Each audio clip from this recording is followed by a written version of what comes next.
Peter Credlin, live on Sky News Australia. Good evening and welcome to the show. Here's what's coming up tonight on Credlin.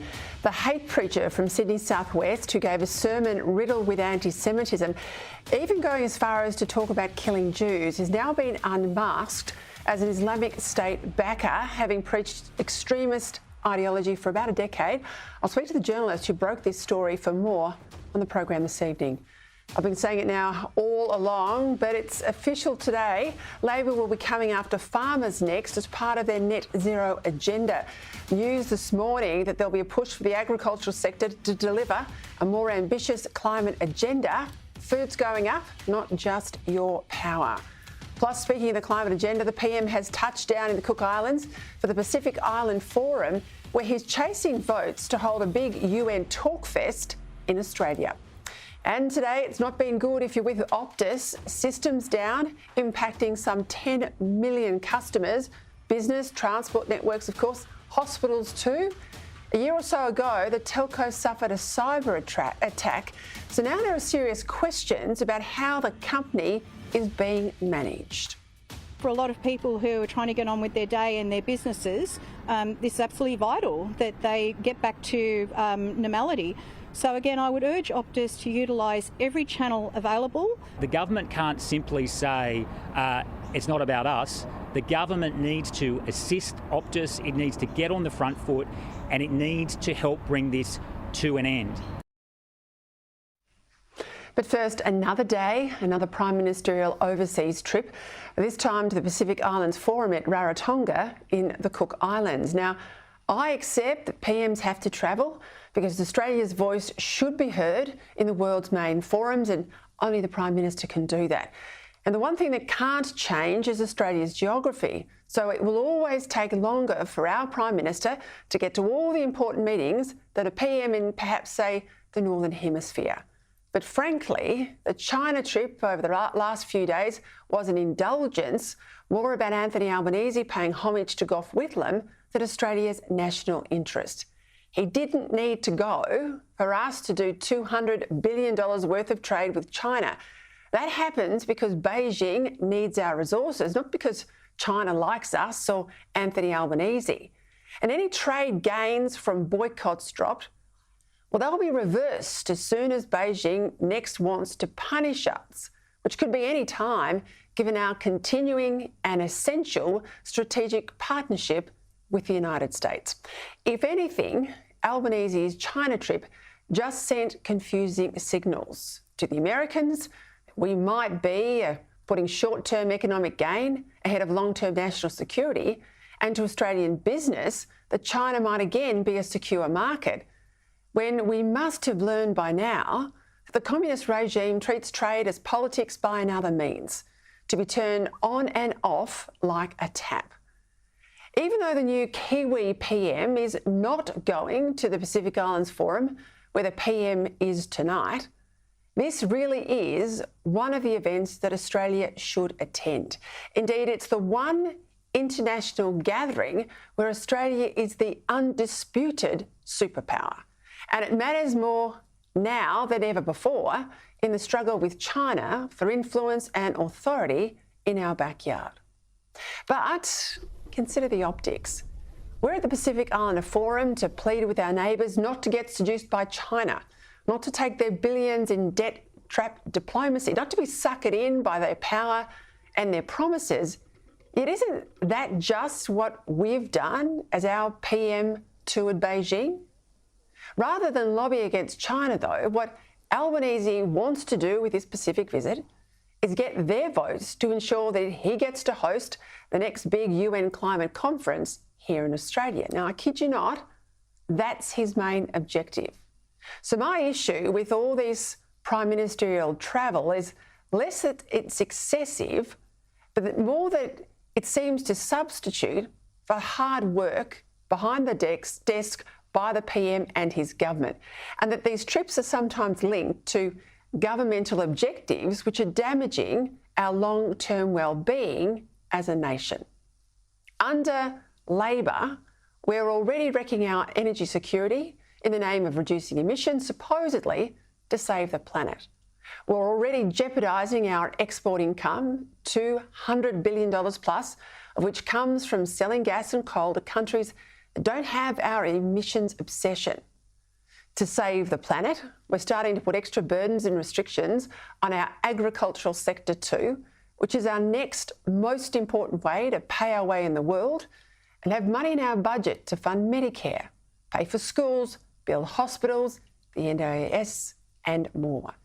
And in order to get the micro-states of the Pacific support for Australia to host a future Conference of the Parties or COP climate jamboree here, we're likely to have to make even more onerous climate commitments, including promises to phase out fossil fuel use and exports.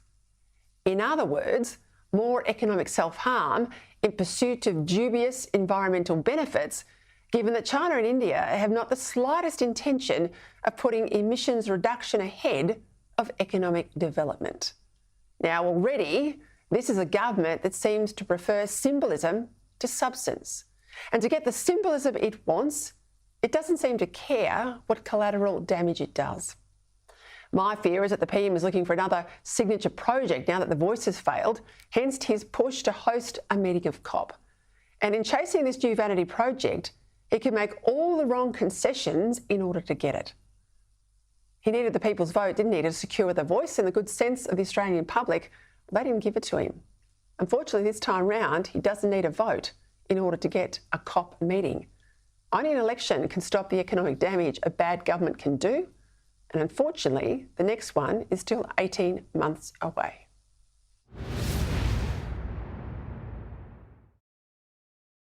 Go to camera now for the headlines. Sky News political reporter Trini McIntosh. Lines form outside Optus stores, frustrated customers with no other option, unable to access internet or make phone calls. So I thought it's just me that, didn't receive any network. Might be some work that's been happening on our street, but obviously it's not. So in a way I'm relieved it's not just me. Some of the 10 million Australians caught up in the Optus outage. I've had to turn back about 10 customers today, and it's just something that I've never experienced in my lifetime. It's one big hiccup we didn't need this morning. I couldn't make the meeting this morning. It was supposed to be an online meeting, so I had to come into the office today for it. The catastrophic outage started around 4 a.m. Services cut off, including calls to 000 from a landline. My understanding is that this is a fault deep in the core. With the Optus CEO missing in action, the Communications Minister forced to fill the void. I think Optus needs to make sure they step up and communicate with people. That communication came in the form of an unannounced local ABC radio appearance. And when I have more information about the root cause, I will be the first to let all our customers know. Popping up again 2 hours later, confirming a partial breakthrough. Well, the good news is that we have a path to restoring the whole network, and so we're bringing it up progressively as we speak. The cause of the chaos still unknown. Customers are also in the dark about whether they'll get compensation. And how much do you expect this is going to cost Optus as a company? Look, right now our only concern is restoring service for our customers. And these sorts of outages are extremely unusual, but they do happen to every telco. This is a catastrophic incident. There's no precedent for an incident of this kind. Also today, the Prime Minister on the next leg of his overseas trip, meeting Pacific partners in the Cook Islands. Climate change and China's influence on the agenda at the Pacific Islands Forum. We know that Tuvalu is on the front line of climate change, and the impact is certainly felt most acutely. All right, a bit to get across, bringing in the Daily Telegraph's National Affairs Editor, of course Sky News host James Morrow, and Sky News Senior Canberra reporter Trudy McIntosh. Welcome to you both. Excuse me, I've got a bit of a dodgy throat, but we'll get through the show. The PM's in the Cook Islands, as we saw there, Trudy. A lot of the Pacific nations are wanting more climate funding. Well, no surprises there. That's long been an objective, and we usually roll over. More ambitious climate policies. So I think that announcement on agriculture today was done very deliberately. But we learned from that report yesterday, that aid data report, that as well as our billions, our neighbours in the Pacific are also taking billions from China. So what do we think will come out of the meeting? Well, it's interesting. This is, as you say in your editorial, Peter, this is about trying to ensure that the Pacific nations turn to Australia rather than China. And it's hard for us to compete on the money front, if you're frank.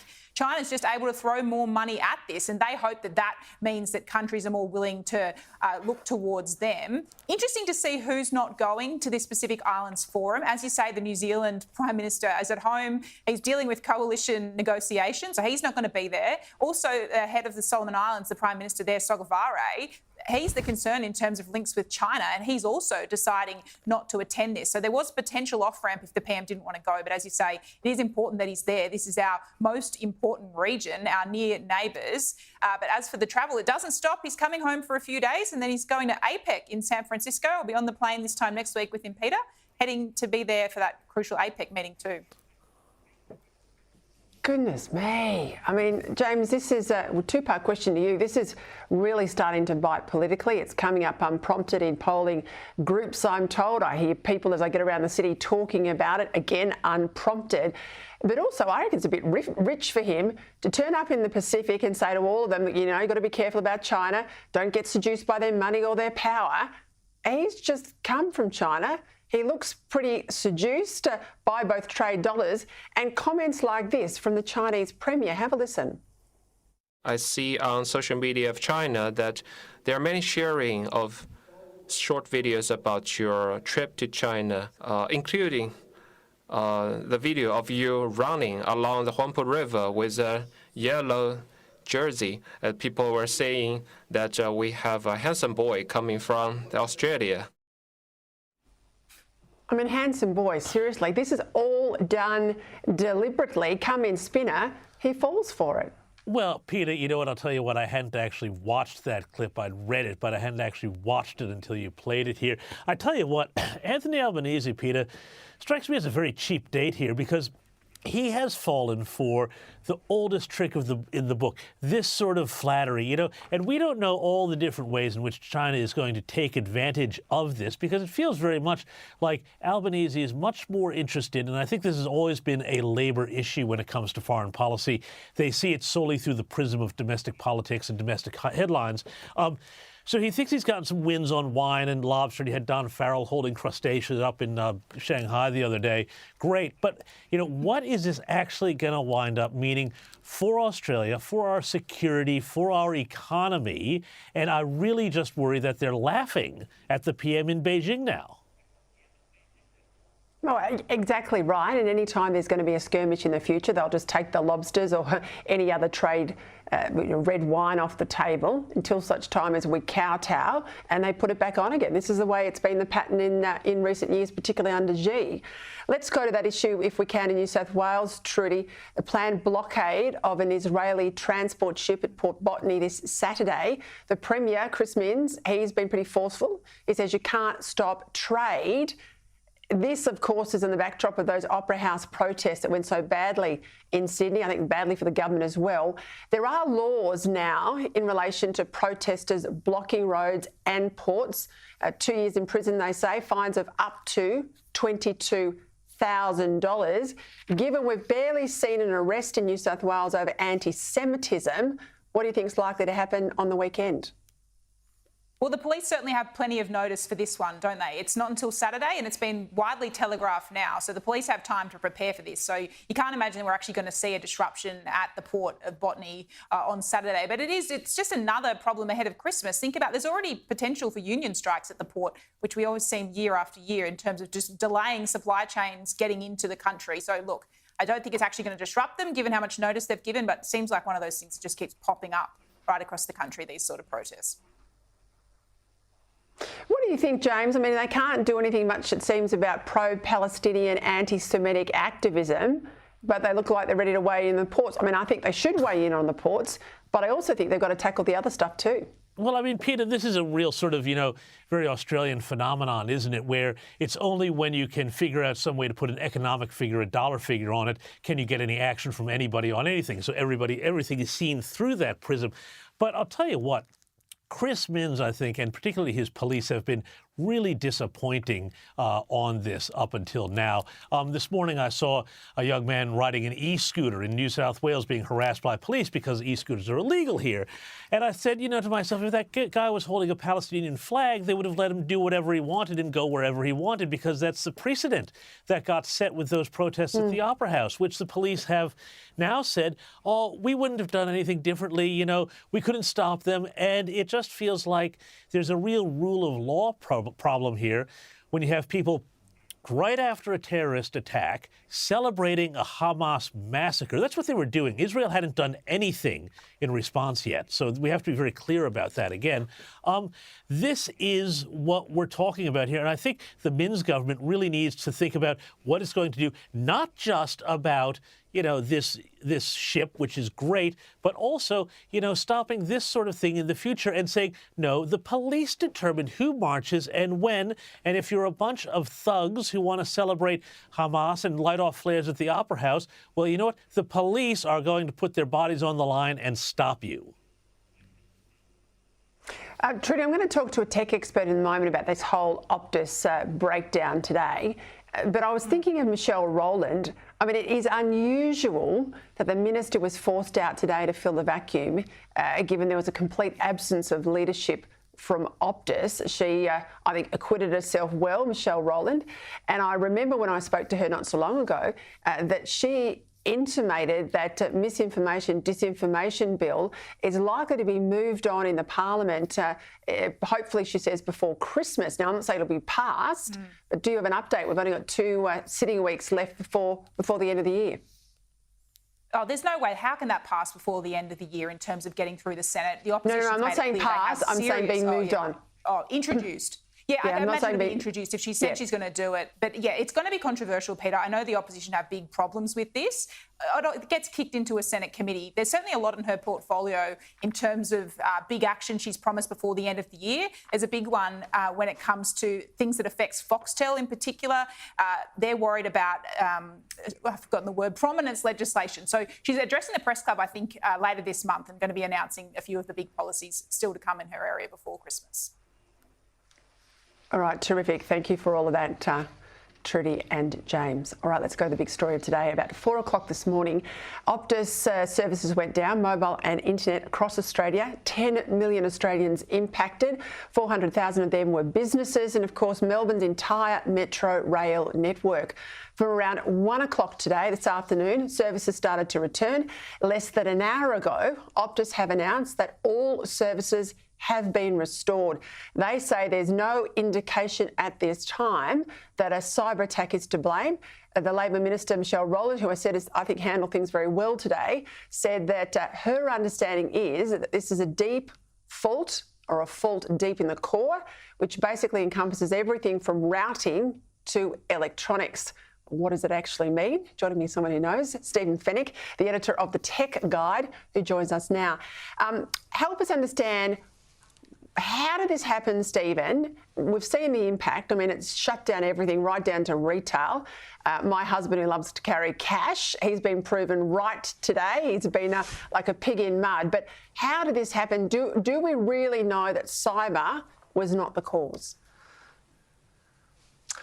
Good evening, Peter. No, we don't know. Optus hasn't come out and told us. Their silence is deafening again today. You think after the breach last year, they would have learned to get out in front of this and really sort of keep us informed.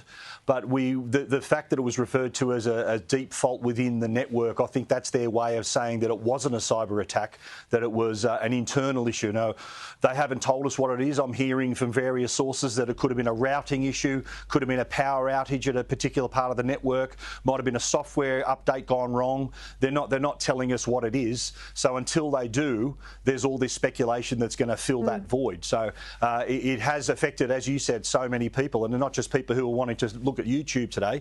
This was all about businesses not being able to make money. The day after an interest rate rise, you think that businesses would want to be keeping that money coming in the front door, and other services affected too. You mentioned the rail networks. The Commonwealth Bank couldn't send net codes for people to send payments over the system as well. So it affected everyone far and wide.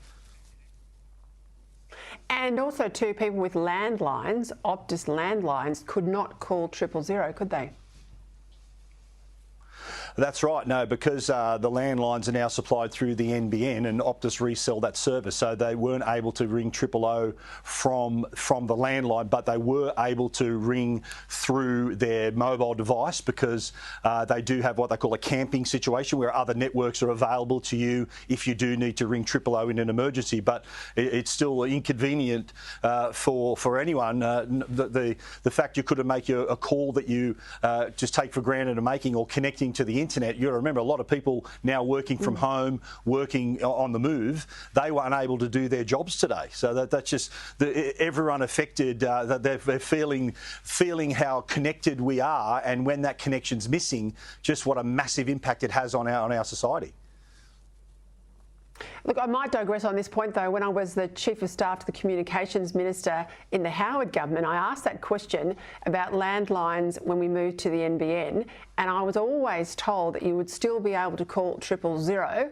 I never thought that was the case. Tech people like you told me that would be a problem. It could be a risk. I think we've been proven right today. Yep. Talk to me about compensation. Well, there was the outage today. That lost money today. Will they get compensation? Well, I think that they deserve it, certainly. I think that there were businesses who had to turn away sales because they weren't able to process payments. I heard cases of customers writing IOUs on pieces of paper to say they were going to pay them back when the network's back up. So as long as it's all documented and it can be shown that the network outage has affected them financially, which it has, then Optus should certainly compensate them because they charge them their monthly bill for their services. So the businesses who have suffered as a result of this outage certainly should have some sort of recourse. ACMA, which is the media authority for people at home, ACMA says if you've an affected customer, please make a formal complaint.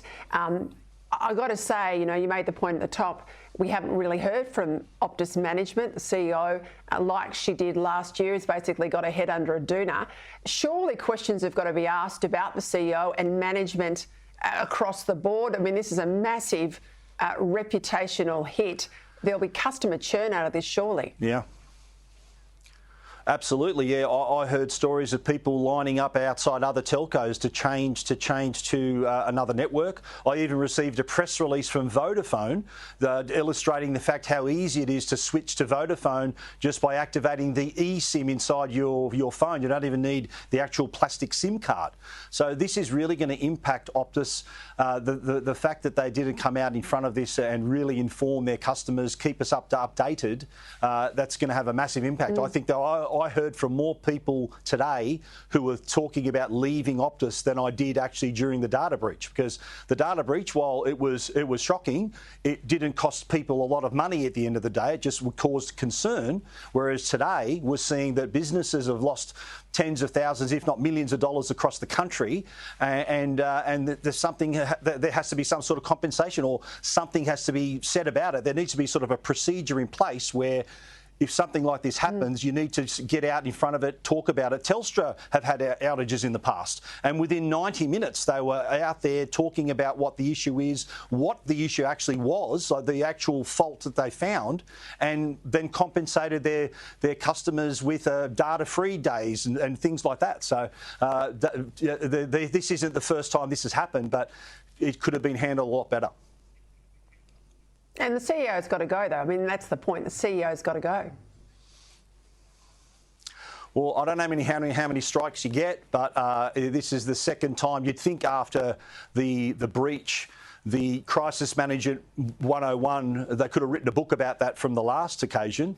This time you think that once bitten, twice shy, they would have got out and spoken about it and been visible about it. I think that would have given customers a bit more peace of mind, knowing that the CEO is saying, OK, I understand. Saying sorry is one thing, but telling people, giving them updates and keeping them informed, that's a totally other thing as well. And sadly, we haven't had that today. Stephen Fennick, thank you. I have to say it's a textbook case of not what to do, but what not to do in the cases of crisis comms. It's shocking. I do think she has to go. Right after the break. Labor officially now has its sights set on farmers. The ag sector is being told to lift its net zero game. And more on that hate preacher in Sydney too. Revelations he was a staunch supporter of Islamic State. I'll speak with the journalist who broke the story exclusively soon. Welcome back. In a moment, we'll speak with the journalist who unearthed even more chilling information about the Islamist preacher in Sydney. But first, to farmers who are now confirmed to be the next target of the Albanese government's emissions cutting plans. This week, the Agriculture Minister, Murray Watt, urged farmers to have, he quotes, a higher ambition to reduce emissions. He also warned that Australia's agricultural sector, our exports, will become increasingly subject to offshore emissions standards, as well as tougher climate targets at banks and supply chain partners. Big concern. Joining me now for the latest, the Australian newspaper's environment editor, Graham Lloyd. Well, Graham, you and I both said this is coming. It was coming after energy, they'd go after transport. The early stuff started, really now going hard over agricultural emissions. Murray Watt's released the first of what we're told are 6 discussion papers. This one relates to farmers. Should our farmers be worried? Well, good evening, Peter. Certainly, we've seen this coming on the horizon. The government is really committed to continually upping its climate ambition, and to do that, electricity won't get it there. So next on the list is agriculture, transport, buildings and other things. Murray Watt has released a discussion paper which is an invitation to talk and have good ideas rather than prescriptive. But you can guarantee that behind those words there's a pretty good idea where people want things to end up. For farmers, there are some opportunities here. If there's a way to increase farm productivity, store some carbon and get some money, well, that can be done through the Emissions Reduction Fund. But it's the other areas that are more problematic. I think we'll certainly see controls on land clearing, and there'll be demands put on the way people manage their properties. The big impost is going to be green tape and fulfilling the bureaucracy to stay in business. I mean, fair enough on the soil carbon, but that often takes, because I'm told the best soil carbon comes from prime agricultural land and not from, wasteland in the interior of this country. That will then take out productive farms out of farming communities and productive farms out of our export earnings. That's the first point. But when you're talking about bovines and sheep and other sort of ruminant animals, I mean, unless you remove the herd numbers, you really can't do a hell of a lot about methane emissions from agriculture. And that's the bottom line. Yeah, there's a lot of work being done on feed supplements and that sort of thing, but this is a niche area at the moment. And as you say, good fertile land where you can do high rotation grazing and that sort of thing can be a very good system, but very difficult to apply to the marginal country. So you'll probably see 2 beneficiaries, one the small boutique area and the other the industrial farming area, where they will just work out how to play the system. Yeah, it'll be the bankers and the big money men that put the money into farming just to take farms out of the farming equation and use them as land and carbon banks, which I think is a real worry. And just on that, of course, we had Westpac coming out this week. They've released a new what's called a natural capital position statement, and it reads, Net Zero Banking Alliance 2030 targets for agriculture include a commitment to no deforestation, so no land clearing, which provides for no further conversion of natural forest to agricultural land within farm systems, and a whole lot of gobbledygook. But the underlying read of it to me is we're really not going to lend to farmers in the future. Yeah, look, this is the leading edge of where things are going. And you saw it in the speech by Jim Chalmers last week, where he's talking about a new taxonomy where everybody who is involved in industry or business is going to have to account for not only their carbon emissions, but their impact on nature as well. So there's a big body of thought behind monetising and commodifying natural services. But again, for people out there just trying to do their thing, the danger is in the regulation that's going to be behind assessing everyone's behaviour and then sending out the bills accordingly. Before the election, Labor said they wanted to have one of those COP meetings in Australia. We know that's really why the PM's at the PIF meeting in the Cook Islands, Pacific Island Forum, sorry for the acronym to everyone at home. He wants to have this COP meeting in Australia. You and I know it'll cost us a lot of money, many millions to host it here, but it's all the billions we'll spend buying votes by promising this and that to the green agenda in order to get countries to support us to host. Why on earth would we do it? Well, it certainly must have seemed like a good idea at the time from opposition, but now in government they have to put some flesh on these bones, and Anthony Albanese is at this Pacific Islands Forum meeting, and true to form, the Pacific Islanders are being pretty coy. Some are saying, yes, look, we'll go along, but others are saying, well, do you have to demonstrate your good faith, and that involves basically stopping all future coal and gas developments and what have you. The past leaders have signed a declaration say that would be the sort of price of entry for this meeting to take place. I think it's still a few years away, so there'll be a bit of toing and froing, and the Pacific Island nations, they have an interest as well of getting the sort of global attention. But at the end of the day, it's again all about the money. Yeah, I think it's a massive shakedown, Graham Lloyd. Thank you as always. Fortunately, you're across all that detail. All right, let's go to a story that was front page in the Australian today. Exclusive new details about an anti-Semitic, terrorist-supporting Islamic preacher who was drumming up hate in Western Sydney. Now, I read it. I was shocked at the level of detail in the news story. I'm sure many others were too. You will recall last night I played you a bit of what the preacher was saying. He was going then by the name of Abu Sayyed, citing Islamic scriptures about killing Jews. Have a listen. To the invading Jews we say, by Allah, the day you will be kicked out of Palestine is coming. A day when the stones and the trees will speak and say, "O Muslim, there is a Jew behind me, come and kill him." Well, joining me now is one of the journalists who uncovered new details about the preacher's background, New South Wales political reporter at The Australian, Alexi Dimitriadi. Alexi, welcome to the program. Thank you for your time. I just said there is an extraordinary amount of detail in your front page story today. We know the preacher's name now is Wissam Haddad. What can you tell us about the man and the nature of sermons he gives? Yeah, thanks a lot. It's as you've just shown there on the YouTube clip, it's some pretty inflammatory comments made, and he goes by the name Abu Sayyed, but actually, and we wrote in this morning's paper that actually he is his name is Wissam Haddad, and Wissam Haddad, going back almost a decade, is a known extremist cleric here in Sydney, particularly Western Sydney. He used to run what is the now defunct Al Rizala Centre, also in southwest Sydney, which was known to be frequented by known terrorists that went over to Syria and were killed fighting for terrorist organisations in Syria, like Mohammed El-Amar and Khalid Sharif. So this individual, who now goes by the name as Abu Sayyed, actually has a history of extremist ideology and extremist views dating back almost a decade.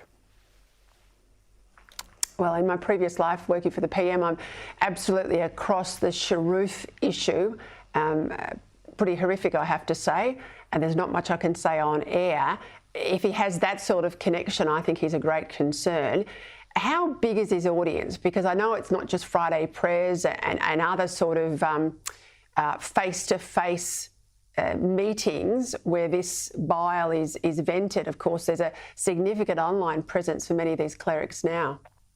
Absolutely, and as your viewers would see in that video, there is a crowd there. It's my understanding from contacts within that area of Sydney. It is a fringe centre known for extremist views, but as you can see, there is an audience there, and in some of the other videos, you can even see a packed audience, including young children. So, while I would say, from our understanding, it is very much on the fringe. You just have to look at just for example. Haddad or Abu Sayyed's Instagram page. It's almost 7,000 followers. The centre that he runs now, which is called the Al Medina Dawah Centre, his videos, the videos of other clerics preaching pretty extreme views.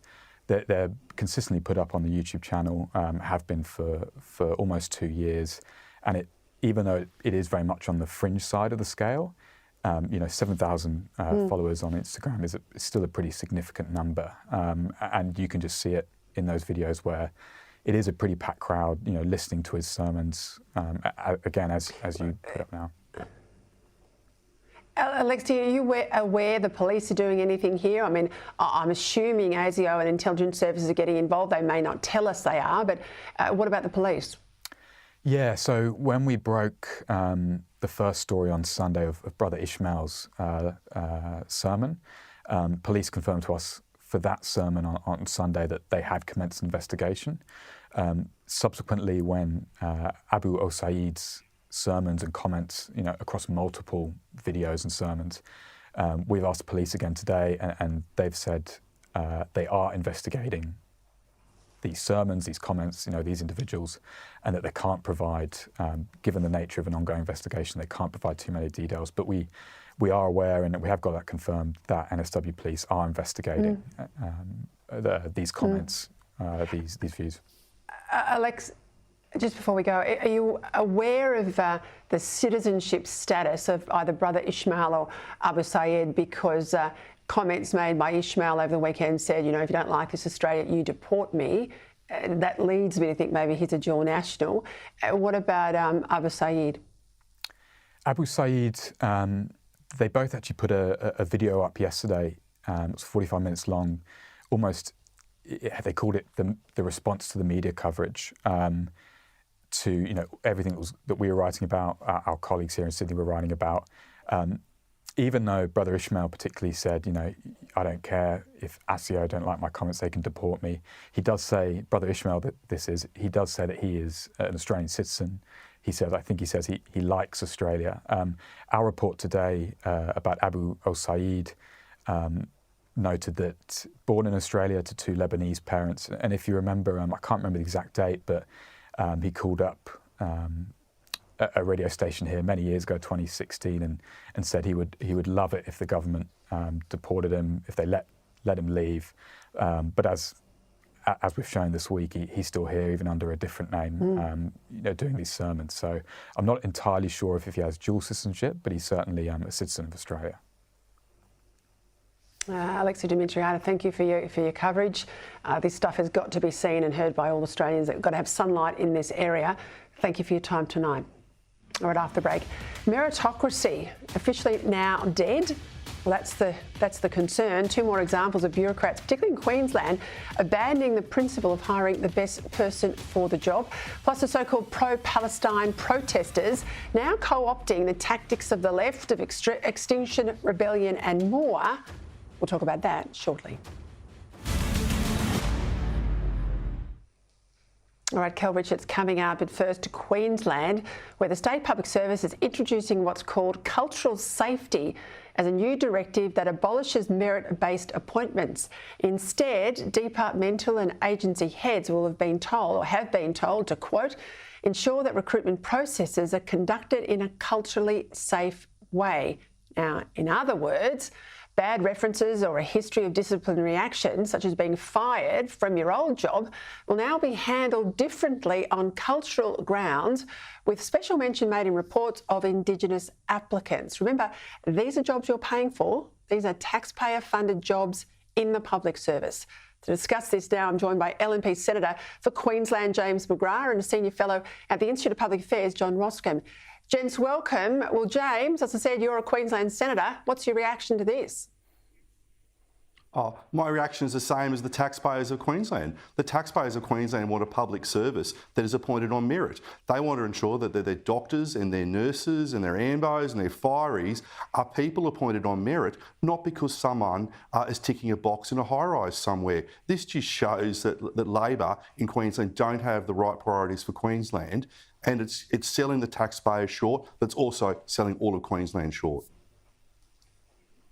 Yeah, but as I read that there, John Roscombe, if you tick the box to say you're Indigenous and they do a reference check and they find that your previous employer says, oh, mate, don't touch him, he's been sacked more times than I've had a hot dinner, you're sort of bound to take him under this new cultural directive, aren't you? And don't we want a public service that's actually getting the stuff done that we pay them to do, not identity politics? We do, Peter, and we want what the Senator just outlined. Less than a month ago, Australians voted on this sort of woke identity politics, and as Australians we overwhelmingly rejected regarding people as simply a product of their background or skin colour or something else. And this reveals that the identity politics program of the left has to be understood and has to be opposed and has to be revealed as a process that goes a long way beyond the voice referendum. And regardless of what Australians decided, we're still going to get governments around the country still doing this until we stand up and say no. James, I spoke last night to former Chief of Army General Lay. He was concerned that we're not as defence ready as we should be in Australia, both in terms of kit and personnel. But I see that story today that the Defence Department is now won't use the term unmanned drones. I think they're calling them uncrewed drones because they're all concerned about gender language in defence. How about they just get us ready to fight a war? It doesn't. And the men and women who I speak to in our armed forces, they don't care about the sexist language or whether a drone is a boy or a girl. They don't care about that. They just want good kit. They just want to get the kit so they can do their jobs properly. They don't care about the names. And this just shows that Defence has the wrong priorities under Labor. It just shows that they're more concerned about being PC and about being woke than looking after the men and women who go into battle so we can sleep safely in our beds at night. This just shows that Miles is not on top of his portfolio. Oh, it certainly shows that. I mean, it is a concern at the moment, particularly in defence, but right across the ministerial board. Let's go to Victoria. That's where you live, John Roscoe. Mary Beck Council was the Moreland Council until they went woke as well. They're going to move a motion tonight in relation to Gaza, pretty much going after Israel, dehumanising Palestinians. They say that's what Israel is doing to justify war crimes, and I quote them there. And they want the Australian government, the federal government, to end all military, economic, political and diplomatic ties with the state of Israel, blah, blah, blah, blah, blah. I mean, this is a local council. What on earth is it doing, debating any motion to do with the Commonwealth government and not stick to its knitting? That's right, Peter, but there's something for me bigger than this. It reveals that the moral relativism, the idea that we can't separate good from evil, has permeated through all of our institutions, whether it's the woke language in the Defence Forces, as you've just been talking about, whether it is local councils siding with terrorists. This reveals we have a very deep problem through all walks of our institutions and society, and it is much worse than just a few local politicians grandstanding. It reveals something much deeper about Australia.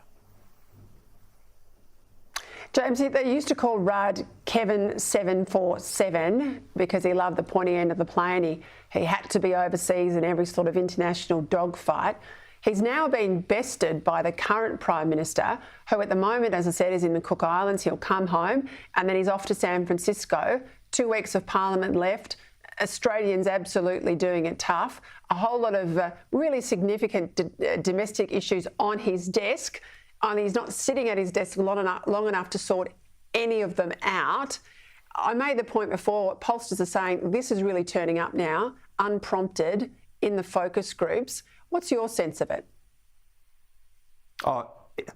Airbus elbow, that's what people are calling him in Queensland. I'm getting emails and text messages from people saying, isn't it great that our Prime Minister actually might spend some time in Australia? It shows this guy doesn't have the right priorities, because he's still burnt and hurt by what happened with the voice referendum. He doesn't understand about cost of living. So, of course, he's going to go overseas and be on the cocktail circuit because that's where he feels comfortable. But even then, he's not up to the job of representing Australia properly. We need a Prime Minister and a government who are dealing with cost of living, which has been the number one issue in Australia for the last 16 months. We had another interest rate rise yesterday. That's 12 on Labor's watch. But where's Albo? Overseas. Where's Albo next week? Overseas. He's just not up to the job. James makes a point there about cost of living, and I have to say the Prime Minister doesn't buy his own groceries, doesn't put fuel in his own car, doesn't pay his power bill. I think as is proper, we put them in residences here and in Sydney, or Canberra and Sydney, but he's absolutely out of touch. John Roskin, James McGrath, thank you both for your time. After the break, Kel Richards in a moment. Well, it's Wednesday. That means I'm joined now by my good friend Kel Richards, wordsmith, broadcaster extraordinaire. And this is sort of like Christmas time for you. Come November, they start running around, wordsmiths like you, working up the word of the year. What can you tell us? Well, Collins have been first this year. Every single dictionary comes out with their own word of the year. And Collins were first cab off the rank. They chose AI, an abbreviation for artificial intelligence. And to the people at Collins, sorry, fellas, that's not a word. That's an initialism. So I'm not going to back them on that one. But look, we can do better. The Credlin viewers are really smart on words. What do you think should be the word of the year for 2023? Tell me and I'll report it here. Go to my website, which is ozwords, ozwords.com.au, ozwords.com.au. Go to the contact page. Tell me this should be the word of the year. I'll put the results together and report it here, Peter. Brilliant. I reckon voice will be right up there because that means so much more than just what we project with. There is a word that's new, attosecond, A-T-T-O, second. What on earth does that mean? Coined by scientists because they needed a name for a billionth of a second. And you think, why? Well, it's because they're trying to measure the speed at which an atom goes around its nucleus. The atom in the hydrogen atom, the nucleus in a hydrogen atom, whatever it is, that thing, the electron in the hydrogen atom travels around its nucleus in 150 attoseconds. So it's a ridiculously short period of time, but we can use it in our conversation. I'll get back to you on that just in an attosecond from now. Aha. All right, well, one of our viewers wants you to explain this phrase. Her name is Audrey, and the phrase is talking through your hat. First appeared in the New York World newspaper, 1888.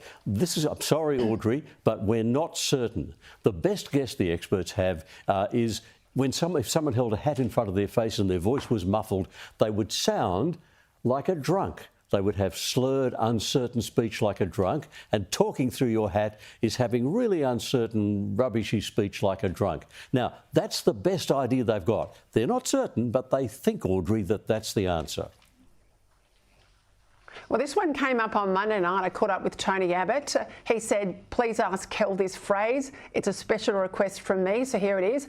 Over the moon. He says, where does over the moon come from? It's a lovely expression, isn't it? An old one goes back to the 1700s, and it's actually built on the even older expression of jumping for joy. That had been around for a long time. And then in the 1700s, they thought someone so excited, so overcome by excitement, they would jump for joy right over the moon. That's where it comes from.